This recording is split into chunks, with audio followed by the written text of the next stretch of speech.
Hello, everyone. It's nice to see y'all again. If this is your first time watching, this is Open Source Friday. It's a weekly Fridays Twitch stream that I do, or I guess multiple platform stream that I do. Basically, chatting with open source maintainers and core contributors about the work that they're doing in open source. This is to help us get a better understanding, like us as viewers, get a better understanding of how we can get involved in open source and also help us learn more about other open source communities that are out there. I see people in the comments saying hi. Someone said hi, GitHub family. Hey, Naveen, what's up? Let us know where y'all are tuning in from. Someone said they're tuning in from Italy.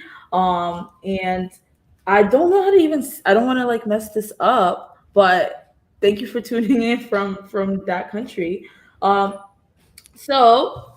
without further ado, instead of me just talking on and on, I do want us to take some time to chat with our guest, Matthew. Hey, Matthew, what's going on? I'm just sitting down, ready to talk to you, I guess, about open source actuarial software. Heck yeah, I love it, love it. Could you tell us a little bit about yourself, just so people get an idea of your background and who you are? Yeah, so I started as an actuary after I got a math degree. I went to University of Alabama at Birmingham, got a math degree, wasn't sure what to do with it, took some actuarial exams, became an actuary, and started writing code. And the department I was in wasn't really code writing department, but it was a good solution for the problem. It didn't fit well within Excel, which is where actuaries do a lot of work. So I started writing R programming scripts, and eventually ended up publishing my first R programming package, maybe, about a year after I started that job. And that was my start of open source actuarial stuff. And that was about 4 years ago. And so basically, at a certain point, I started having some health issues, I guess you'd say, just not taking good care of myself, and ended up taking a break from working for a while. And when I wasn't working, I stayed engaged by writing open source code, by learning new programming languages. So I was just an R programmer, and I started doing a lot of TypeScript and a lot of Python. And so that TypeScript knowledge allowed me to start building websites for the open source community and to really just have more opportunities in general, you know? So that is kind of, so I took a couple of years off, and I wasn't really even thinking about actuarial stuff too much. And then some people reached out to me based on work that I had already been doing. And they said, hey, look at this guy. He used to do this stuff. Let's add him to our LinkedIn group. So someone made a LinkedIn group, and they found me because they knew about me, and they added me to the LinkedIn group. And I ended up building a website for their LinkedIn group. And now I get to participate in this small community of open source actuaries. And I love looking at all the different projects and talking to the maintainers and seeing what they think is interesting. And so it's just something I have a lot of fun doing now. I love it. I love that. It's such a realistic story. Like you started off in a job, you became a career changer due to like health and stuff like that. Things like that happen. And then it sounds like, you spent that time just learning about code, more about coding, learning more about open source, and getting involved in different communities. Okay, I have a really embarrassing question. First off, Laura, hey Laura, she said, "Oh, it's Team Math Day." I purposely didn't ask you this when I first met you, and then like even when we were backstage. But what is an actuary? Because in my head, I thought it was an accountant. But then Right. whenever I hear you talk, you're like talking about art programming and stuff. I'm like, they code? Right. And so basically, an insurance company has to pay money for claims. And a claim, in, at least in life insurance, would be if somebody has a life insurance policy and then they die, that would be a claim. And so we don't know when people are going to die. And that's the most common actuary joke is, oh, you can tell me when I die. Well, they don't really know when you're going to die, but there's some future uncertainty around what's going to happen with the insurance claims. And so the actuaries are responsible for maintaining the financial health of the company and to estimate future risks. So an accountant deals with cash flows that exist and are certain, maybe, and the actuary is like an accountant, but maybe dealing with cash flows that are uncertain. And there's people that know a lot more than I do. I was in the industry for about 2 years in a kind of specialized role. Yeah. Gotcha. And you all use code to help you make those predictions instead of Well, sometimes? we don't all use code, Okay. but it's interesting. You know, is Excel code? Excel, you know, it has Absolutely. formulas and it Yes. does stuff and it has VBA in it, Yeah. right? And maybe we have an access database or something. So Mhm. there's different levels of kind of proprietariness and standardness of a technology stack. And so actuaries are beginning to adopt more, you'd say, standard technology stacks, but there are still proprietary computing platforms that are, you know, really integrated in with a lot of major companies. And so it's not clear where the pendulum will swing in terms of open platforms and closed platforms and how that's all going to pan out over the long term. Awesome. Okay, that makes a lot of sense. Thank you for that clarification. Really quickly, I'll say hi to a couple of more people, and then we'll get into like what exactly is your project and a little bit more about like what inspired you to get involved. You kind of gave us a little bit, but just curious. So we have someone joining in from Amsterdam. They said they're another actuary. Actually, that's exciting. Someone from Zambia, Vietnam, Ukraine, India. So we're all over the world, all global. I love to see that. Someone from Pakistan and Madagascar and Dubai. It's so crazy how you all like find this, but I guess because it's GitHub, like it's a lot of people are using GitHub. And thank you all for tuning in. Also, I see learner 0418, they tune in every week. So really excited about that. Thank you for tuning in. All right. So what exactly is your project that you're coming here to talk about? Sure. I mean, I run a website, and I guess you could share the screen if you want, if Yeah. you're able to do that. So I run this website, and we have some fun features like internationalized. It's kind of a gimmick, but I think it's fun. And this is why actuarial open source. And one thing is that actuarial science, there's a lot of symbols, there's a lot of special knowledge. And if we're able to turn all of that into code, then people are going to maybe be able to read it a little better. And then it's not just something that exists in a book. You can, you know, press a button or run a terminal command and you can run it. And so I think that code is really valuable for in an actuarial context because we can move from having theories and symbols to having things that actually run and do work. So I'm excited about communicating actuarial concepts through code. We also have open source allows for reproducible research in actuarial science.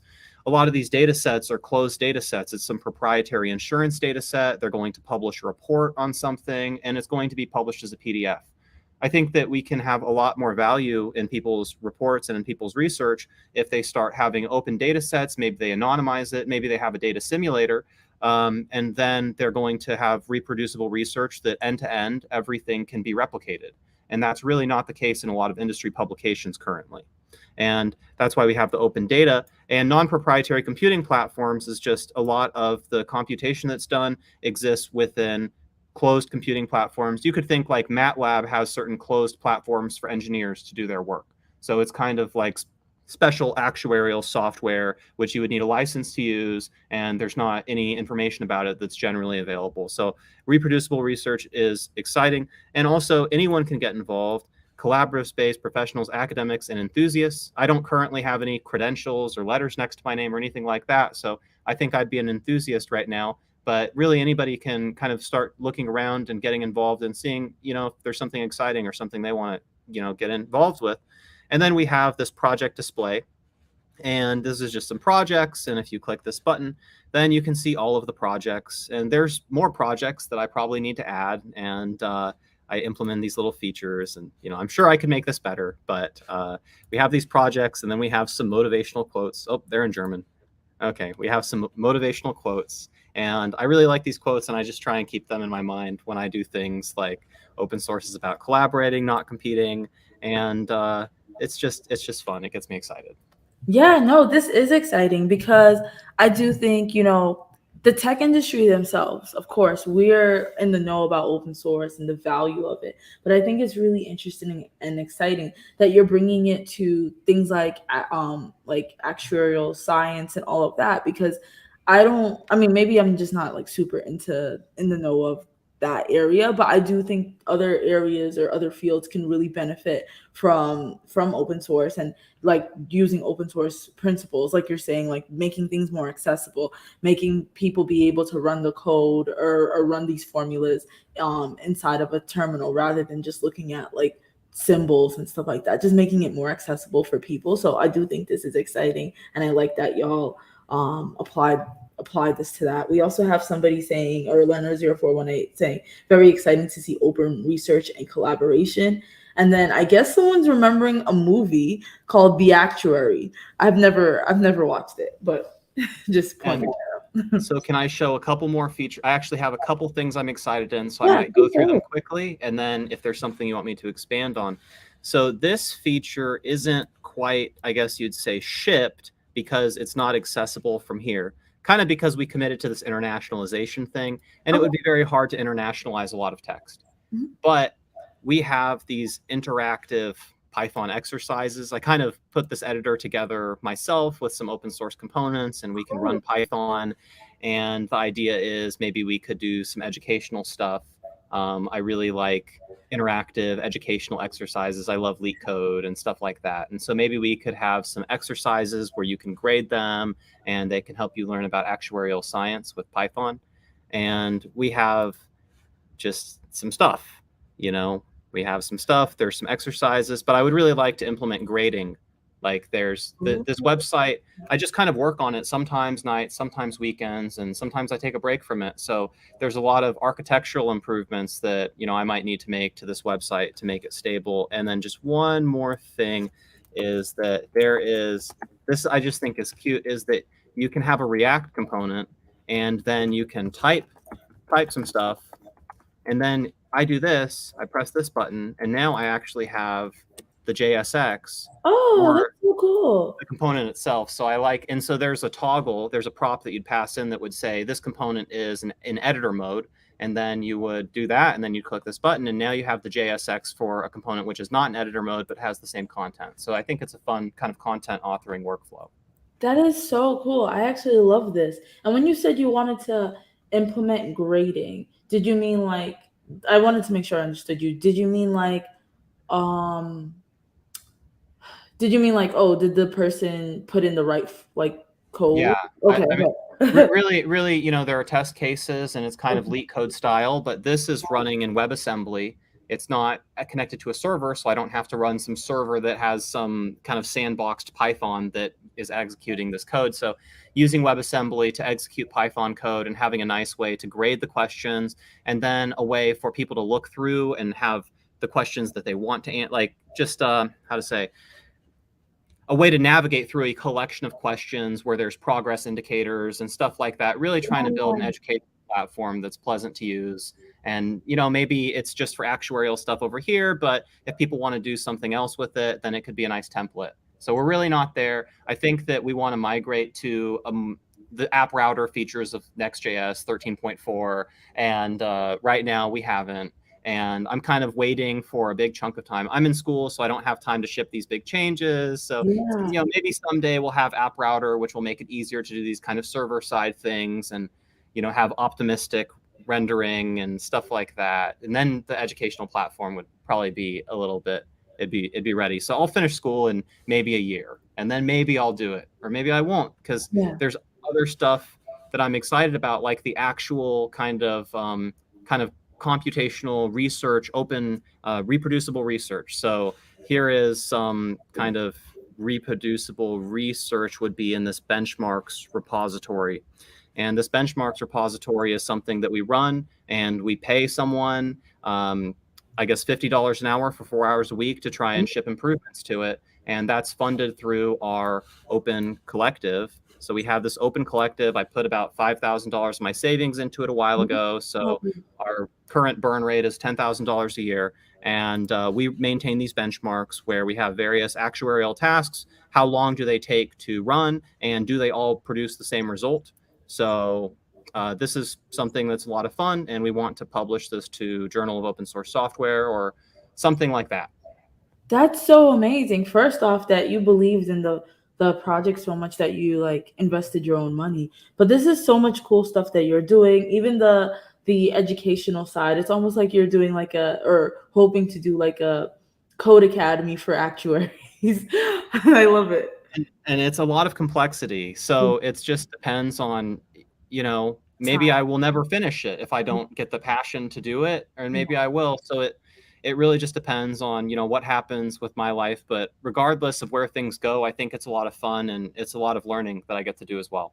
This is so fun. And I think, okay, I have like a limited understanding of like the open research part of this. Like, can you explain more on like how this is beneficial? I do see actuaries like saying it already. They're like other actuary professionals will benefit a lot by having a place to check practical examples. Great idea. But yeah, can it help me understand this part a little bit more? Yeah. So this is various calculations. And so I used to be a life actuary. I'm currently in more of a car insurance type company, not exactly, but more of a commercial lines, you'd say.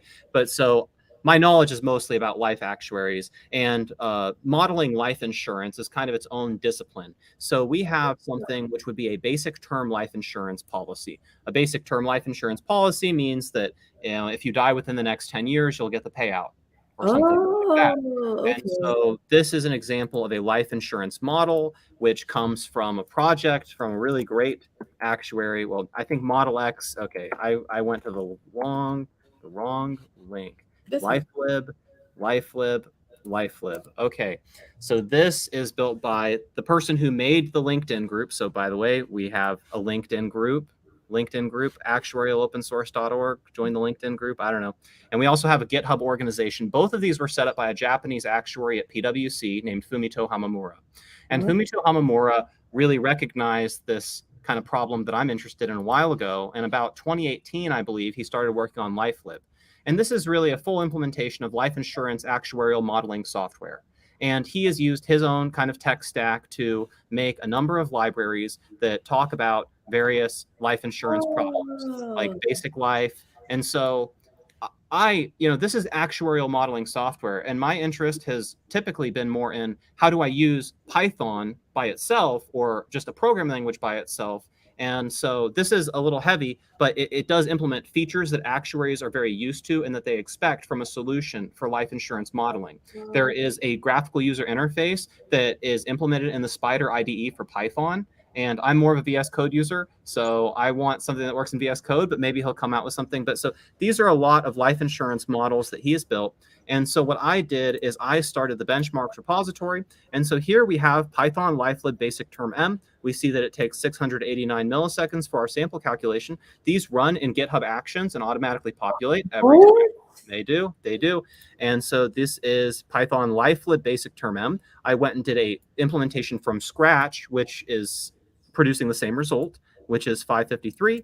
And then I did an implementation that is more of an array-based programming. These programming methods are recursive and use caching. It's similar to top-down dynamic programming, if you're familiar with that. But this JAX is basically array-based. You could do it in PyTorch or just NumPy. And this is some array-based kind of way of doing the same calculation. And this is just a Julia implementation that we have. And we're working on more Julia implementations. And then, yeah, so here's another life insurance model. This is something that is just about mortality tables. So we have different mortality table software, and we made a little benchmark for those mortality table software. And then this is something, just another thing. So we have these tasks, and I just went ahead and set them all up. When we set these up originally, we saw that there was a discrepancy between the number of rows that they produced. And so I went and opened issues on the relevant repositories and worked to close them, at least on the Julia side. The R guy fixed them right away pretty quickly. And then I went and kind of reworked a lot of stuff within this repository and submitted a pull request so that we can have these numbers sit here and be the same. This is so cool. Like, my mind is blown. I didn't know this is how like insurance and stuff worked at all. So this is so cool. Wait, I have some questions. There's questions in the chat that I'm starring, but I do want to just quickly see, are you able to show the GitHub action by any chance? Because now I'm curious about it. Well, sure, yeah. So let's go to, yeah, so I'm just going to press dot, I suppose. Yeah. I love this feature, right? Me too. I love GitHub. So anyways, so we have this file generate readme.py, which is going through. So each of these, so we have Julia, Python, and R. Julia, Python, and R each are going to execute some set of benchmarks and generate a YAML file. Now, this YAML file isn't perfect because then we would have, how to say, we want things, readme.md, we want things to be grouped by the type of benchmark. We don't want them to be grouped by the language. So we have to do some processing on these YAML files, wherever they are. We have to do some processing on these YAML files so that things are grouped by this. So to kind of get the formatting correct, we have generate readme.py, which goes through and does some sort of thing. Who knows what this does, right? But it goes through, it does some things to do the formatting, and then it is going to readme.write template. What is template? Let me just control. Okay, template equals f.read, readme.template.md. So this is the template, right? So we have some template, and then this readme generate readme.py is going to take the template, and then it's just going to concatenate the results below it.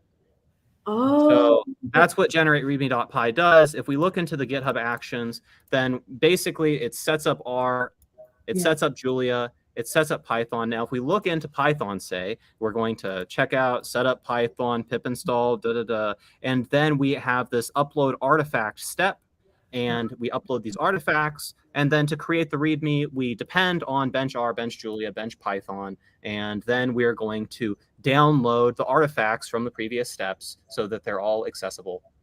And then, yeah, so it was a fun little bit of work. And just one thing that I really like about GitHub Actions is just it's very common. So if you start asking GPT-4 questions about a GitHub action, it will just totally tear through that for you. And I hear there's some new tooling about like a GitHub Actions kind of extension for VS Code, or there is. Yeah. So I love GitHub Actions. It's great to work within kind of a tooling that is so standard and so widely used. It's great. Yeah, no, I love it too. It's what got me interested in potentially working at GitHub before I worked there. So love it. Oh, wait, thank you for showing us that. There's a question here from someone, a viewer on YouTube. They said, "Awesome. Do you also touch on competing risk events?" I don't even know what that is, to be honest. So I really do have a pretty narrow scope of understanding. I was in the industry for 2 years, and I was doing data analysis to support assumptions that go into the models. So I would do some data analysis, and I would say, oh, it looks like 1% of people die if they're in this demographic, or something like that. And that's a simplification. So that was what I did professionally. And since leaving the industry, I've been relying entirely on open source work from other people to kind of continue growing my actuarial knowledge. Gotcha. That makes a lot of sense. And then someone else just made a comment saying many big companies might be interested in supporting projects like this. Tesla with car insurance, Uber insuring drivers and couriers, etc. Well, yeah, my thoughts on that are, we're going to go GitHub casualty actuarial. Okay, here we are. So this is a professional society, and actuarial life is kind of dominated by professional societies who give you credentials after you take some series of exams, and these credentials allow you to sign off on regulatory paperwork. Oh. So Casualty Actuarial Society has a GitHub account, and I think it's the coolest thing ever. Yeah. So what this person was talking about, he's saying Tesla with a car insurance, and Uber is also car. So both of those would be typically kind of people involved in those activities would be members of the Casualty Actuarial Society. Gotcha. And so I have all my experience in life insurance. I couldn't say too much about it, but this is actually the most popular piece of insurance open source software in the world. And it only has 145 stars, so you guys should all smash the star button if you Yeah. find it. Let me But see. this is just really cool, and it's got a great documentation site. And this is kind of what would be relevant. I think that if Tesla was interested in supporting someone, that it would make a lot of sense to support the Casualty Actuarial Society's efforts because they just, they have resources, they have people, and I think that they're doing a great job. I'm trying to find it. Let me see. Chain ladder Python. I'm gonna put it up on the screen for folks. Um, okay. This is really cool. Like this is a whole nother world that I'm getting exposed to. There is somebody in the chat, and this is a question I was gonna ask anyways, is how can people get involved in this? It's it's hard to say because it's like I'm not having the most time to try to help someone help me, if that makes any sense. Sometimes I get an open issue, someone wants to implement a feature, and I just say, I'm not sure I want the feature. And even if I did, I'm not sure I'd have time. So if I really trusted them, then I would just let them do whatever they wanted. Like if I looked at their repositories, like if I knew who they were and then I would just be like, yeah, just take control of the website or something. But it's not really like I know anyone. So with the benchmarks, the guy that I pay he just has whatever permissions he needs to do whatever he wants. Um, But I think that getting involved in actuarial open source, I don't know how easy it would be because it's pretty specialized and you might not know what people want. So overall, I would just encourage people to get involved in open source and to just contribute wherever they can and to use their own knowledge and their own needs and to just what are they passionate about, really. So I just kind of stumbled into this because I have some experience and I've seen this stuff. I mean, obviously, if you go and you start reading through these packages, if you start understanding actuarial science, you start working towards maybe even becoming an actuary, then in the long term, there's a lot of stuff that you can do. But overall, it's not so clear to me that there's an easy path to contributing because you don't know what the needs of business are and you don't yeah, really that, I guess. that's fair. I wonder if there's like maybe they can help in terms of like project management or something like with And the issues that might be. and there are open issues, and Yeah. some of these issues are administrative in a way. You could find a project that's not tested. You could find a project that has something wrong with it. You, but yeah, so you can just look at different projects, but I guess I don't really know how to contribute. I have these benchmarks that I work on, and I have this website that I work on. If somebody is an absolute beast at Next.js 13.4 app router, please run the website. But please have some high quality work so that I can trust you, and then maybe you can get some funding from the Open Collective. But it wouldn't be that much. It would not be as much as we pay our other friend, just because I do not have that much money. Yeah. Yeah. And what? Wait, I have a selfish GitHub question or a promo question, I guess. Sure. Why not GitHub sponsors? Why not GitHub sponsors? Well, at the time, I just wasn't aware of it. I mean, Uh, I started this a while ago, and I started it because I had seen an open collective for Unified JS, which is some markdown parsing software, which I used to do a lot when I was in more educational technology interested. yeah. But I do actually sponsor someone on GitHub. So if my profile, I sponsor Oh, Ellie Lamb NZ, who actually makes the kind of the Python running component on the website. oh, that's cool. So because it just saved me so much time, Yeah. it was like, well, if I give them $5 a month, maybe I can do that for a year. And if I cancel or change to someone else, but they worked on it a bunch and it helped me out a bunch. And I spend money on stupid stuff all the time. So I might as well spend money on someone that did some really great work. Yeah. No, that's the way to think about it, especially if you're leveraging their tool and it helped to make your life a little bit easier. Hmm. Yeah, and so I also opened a bunch of issues on their stuff, so Mm. maybe they'll change it. But I didn't. I'm actually kind of just taking the internals from their software and reworking it as necessary. But still, it's such a solid foundation, and yeah. So any advice for, if okay, they can't get involved in, well, not they can't, but it might be harder to get involved in actuarial open source, but any other things that helped you to get involved in open source in general? Like I And know actually, one thing I want to say is that the benchmarks, they're pretty concrete stuff. So if you actually want to make something faster and you think you can make it faster, maybe I misspoke earlier. If you can make some of these benchmarks run faster and you want to go for it and submit a PR. Really, and also like there's a lot of computations from this. Okay, there's a lot of computations in LifeLib. In LifeLib, we only have two benchmarks from LifeLib, but maybe there's more things in LifeLib. I mean, I know there's a lot more stuff in LifeLib, so it's just a question of if we want to have those as benchmarks, if we should have those or not, and yeah, and also if someone wants to give us money, but I'm about to refill the fund, so I put about 5,000 in or down, and I'm probably going to bring it back up to 5,000 within the next couple of weeks. yeah, yeah, that's a good point. There's other ways to contribute in terms of like financially, in terms of just using the tool, testing it. There's lots of different ways. Okay, I kind of want to pivot into like just your open source experience a little bit, just talking about that. So, as a and I think you kind of went into this as like a core contributor or someone maintaining a website, what are some challenges that you might have like come across, or any struggles that you've had, um just navigating all this? I think the kind of part-time nature of it, and also that you're responsible for everything. There's no tech lead to tell you, hey, that's nonsense, don't do it. Like I can do whatever I want. Like I just tried to push a hot fix to something. I just tried to do a ninja edit without even running the software, like literally from github.dev without running the website or verifying that it even worked, and it failed. Yeah, So it's like the part-time nature of it is challenging. Being a student while working full time, while sometimes trying to train for like road races or trying to be involved in some endurance sports. I mean, it's yeah, three to no, 7 hours a week of training, but it's stuff doesn't get done. Stuff gets done at a very slow pace, but I'm okay with that. yeah, Um, yeah.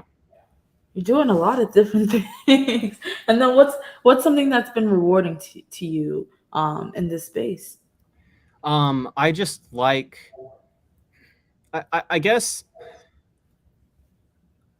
I guess getting to kind of have working relationships with different maintainers is something that I Mm. really like. And, I think when you get involved in this stuff, you might think, oh, maybe if I do a bunch of stuff, I can get on Open Source Friday. And that's what might motivate people. Maybe someday the flashing lights and I'll be a star, I'll be a celebrity of open source, or, whatever might motivate someone to do the work. Yeah, And after you do it for a while, you start to be like, oh, this guy asked me to do a code review for him and he's writing cool software and I get to see this code review and think about it, or I get to open this issue, I'm using this stuff. Just having like a kind of this working relationship and being able to contribute to other people's stuff and other people contributing to your stuff.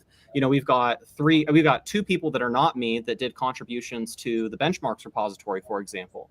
yeah, So I just like seeing that. I like working with the person that we pay from the Open Collective. He is just such a great, he's just, I don't know, he just does such a great job.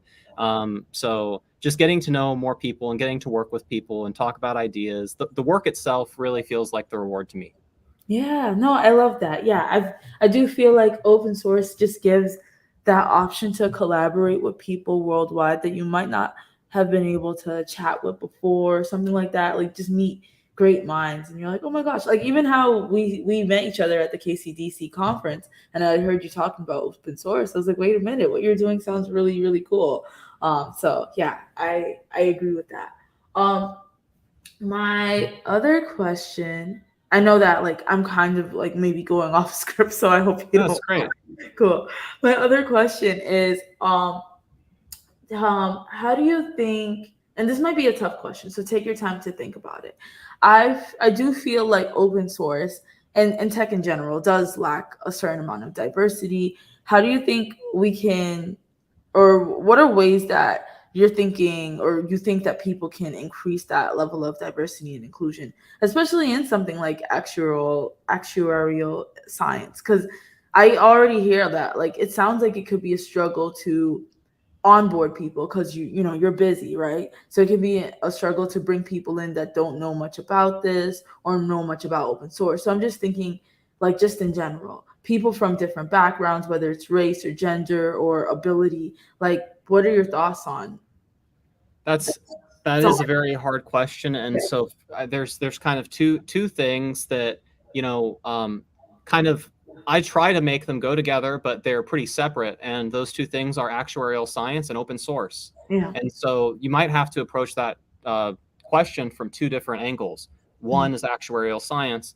And so that's really going to be driven by these professional organizations, which are large and well funded and have tens of thousands of members. And they actively think about these things. And they've been making changes to their credentialing processes, largely with a goal of trying to increase diversity. At least that's my understanding Mm. of the topic. Basically, they might want to. I don't know. A lot of the insurance industry is very centered in the Midwest, as far as I'm aware, and a Mm. lot of the big actuarial universities would be University of Illinois at Champaign or University of Nebraska at Lincoln, and the surrounding areas are not particularly diverse, Yeah. and so I don't know what to do about that. Yeah. Honestly, you have companies that are largely in the Midwest, and you have universities that are in the Midwest, and you have a bunch of you're going to have the demographics of the Midwest Mm. generally.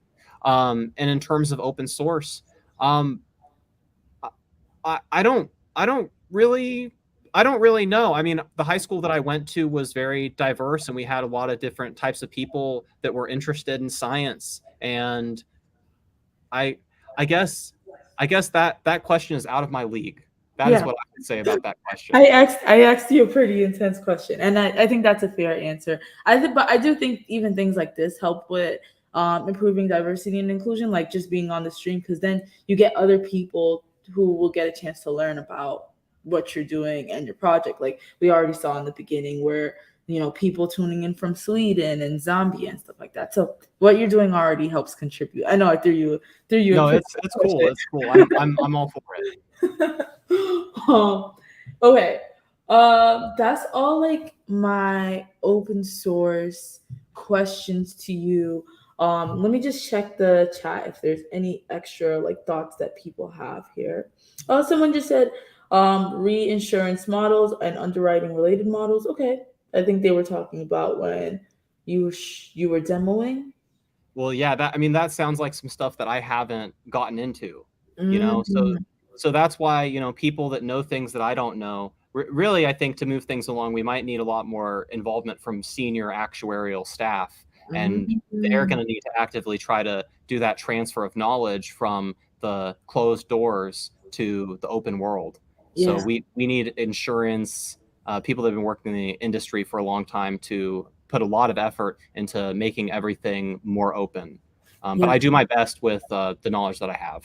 Yeah, you've done a lot. You already taught me a lot about actuarial science. I had no clue what exactly it was. Someone's asking, I guess, if you're okay, how can people get connected with you? I mean, I'm on LinkedIn, Yeah. and so you can find me on LinkedIn. My name is, as far as I'm aware, pretty unique. Um, so yeah, Matthew Caseres, and I'm on LinkedIn. Yeah. Let me and you're okay if people connect with you there. Let me put I, the link. I don't mind if you send me a message that I don't know how to reply to, then I may not reply. But if you send me a message that so it just depends. Yeah. I'll put these up and let me just remind people of different links. We got actuarials opensource.org, which is the website you developed, Mhm. and I think there was a note somewhere of how people can contribute. I think you had written, and I think you might have forgotten, like you need playwright test and GitHub API request. Oh yeah, yeah. The basically our website sucks. That's the only way It's to say it. good. Our website sucks. It's built by a guy who has never professionally built websites before and built it on weekends and after work. So we, in particular, it's actually very hard. We call the GitHub API a lot because we fetch those stars and forks for certain UI components, and that those API calls take time. So we need some sort of way of creating mock data so that page loads are fast. Honestly, if you just try to make the website better, just if Okay. someone can make the website better, and that you need nothing about actuarial science to do that. Just make the website stop sucking, make my code stop sucking, and no, I'm not asking for any features. I just want refactors, quality of life improvements, and stuff like that. And my personal website, I don't have a personal website. Actuarialopensource.org is a website that I run. I guess I'll call it a personal website. Um, Yeah. No, and you did a great job. Don't say you did a bad job. it looks good, but underneath is rotting, and yeah. Isn't that all code bases? I I I don't know. I haven't really worked as a professional developer very much. Most of the lines of code that I've written have been on GitHub or on LeetCode. Yeah. No, I mean you do. Yeah, someone said like every other project. So Okay, that's good to know. someone said having interest in actuarial science and machine learning along with ACCA, this attracted my attention immediately. That's awesome. Cool. Okay, so I feel like a lot of people said this is a great session. I really did enjoy this as well. I loved like just kind of seeing like how you can incorporate all these things like bench life term insurance. I didn't even know about all of this, and you like incorporated it with GitHub Action. I think that was really educational to see. And just learning about your open source journey was amazing as well. I do want to just ask you some like fun questions that I normally ask people. What's your favorite food? Yeah, so my mom makes me oatmeal. She just made me oatmeal today. I live with my parents, and she makes this oatmeal. It has almonds, it has pecans, it has blueberries and dates and apples, and it's just incredible. And she makes a big thing of it so that I don't have to worry about cooking stuff. And she puts this post-it note on it that says "So loved" with a heart. Oh, I know, and it's the that's most. so sweet. I know. So Mom, that's you're the best. I know. Yeah, so that's my favorite food. I love it. Okay. Actually, okay, I added a couple other questions more than once. Okay. But they're easy. Like, what's the first programming language you've ever learned? It would have been, I think, C++, which I didn't really learn, but they taught us in high school. I joined a programming class, and I had no interest in programming. Someone else kind of wrote me into it, and I wasn't very good at it. And in college, I had a computer science minor, and there was some Java involved. And again, I didn't really like it. And then once I could see that it solved real problems for me, and I didn't have to use Microsoft Excel, and it would have been painful in Excel, and in R, it was just a joy. That was when I said, oh, programming is a way for me to solve my own problems. And that was when a lot of stuff changed for me. So R was my first real programming experience, I would say. Yes, I love it. Once you saw how applicable it could be. Because that's true. In school, they're just like, so you're going to make a linked list or like whatever. And you're like, why? Yes. um, okay. Wait, another like different question. If money Okay. wasn't an issue, how will you like ideally spend your time? Like if you didn't need to work. I would probably just try to.